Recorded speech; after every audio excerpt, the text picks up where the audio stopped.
جی السلام علیکم۔ ابھی کچھ منٹ پہلے سوشل میڈیا پر ایک ویڈیو ریسیو ہوئی ہے جس میں بھارتی جنتا پارٹی BJP کی ایک رہنما جس کا نام نوپر شرما ہے، وہ شان رسالت میں کچھ نازیبا کلمات ادا کرتے ہوئے کہتی ہے کہ رسول پاک کے اس کے یہ دو اعتراضات ہیں، انہیں ذرا غور سے سنیے گا۔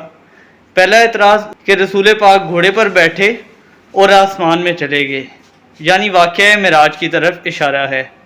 اور دوسرا اعتراض اس نے یہ کیا ہے کہ جب آپ کی عمر 55 یا 56 سال تھی، اس وقت آپ نے ایک 8 سالہ خاتون یعنی حضرت عائشہ سے عقد فرمایا۔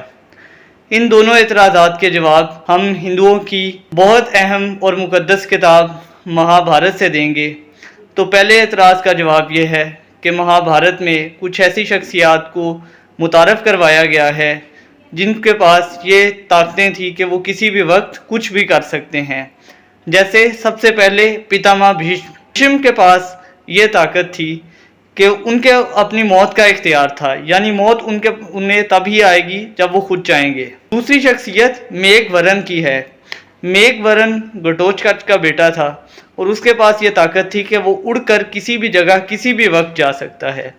تیسری شخصیت شری کرشن کی ہے، یعنی کرشن جی دوارکا میں ہیں۔ ارجن جب انہیں یاد کرتا ہے وہ دوارکا سے کسی بھی جگہ وہاں پر پہنچ جاتے ہیں۔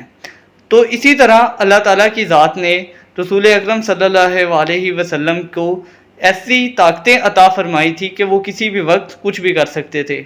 یہ بات صرف ہم تمثیلاً یعنی سمجھانے کے لیے عرض کر رہے ہیں، ویسے تو تمام کائنات ہی آپ کے لیے خلق ہوئی تھی اور آپ کی خادم تھی۔ دوسری بات جو اس نے یہ کی کہ جب آپ صلی اللہ علیہ وسلم کی عمر مبارک 54-55 سال تھی تو آپ نے 8 سال کی ایک بچی سے عقد کیا، تو یہ بات بھی غلط ہے، کیونکہ روایت صرف حضرت عائشہ کی 8 سال کی عمر تک ہی نہیں ہے، بارے میں اختلاف ہے۔ یہاں تک ہے کہ آپ کی عمر 25 سے 28 سال کے درمیان تھی، اور یہاں تک بھی ہے کہ آپ کی پہلے شادی ہو چکی تھی اور طلاق ہوئی تھی، لہٰذا آپ ایک بات کو لے کر ہی بہت بڑا طوفان کھڑا نہ کریں۔ دوسری بات، جب آپ کی مکمل طور پر جوانی تھی، آپ 25 سال کے تھے، اس وقت آپ نے ایک بوڑھی خاتون سے عقد فرمایا، یعنی جناب خدیجۃ الکبریٰ کی جانب اشارہ ہے۔ یہ تو الٹ ہونا چاہیے کہ جب آپ جوان تھے اس وقت آپ کسی بچی سے عقد کرتے اگر تو۔ تیسری بات جو میں کہنا چاہتا ہوں کہ اس خاتون کی کردار کشی نہ کی جائے، اور نہ ہی اس واقعے کے بعد ہم بھگوان یا کسی ان کے دیوتا یا دیوتی کی توہین کریں۔ اس سے نفرتیں جنم لیں گی جو بہت بڑے فساد کا پیش خیمہ ہو سکتی ہیں۔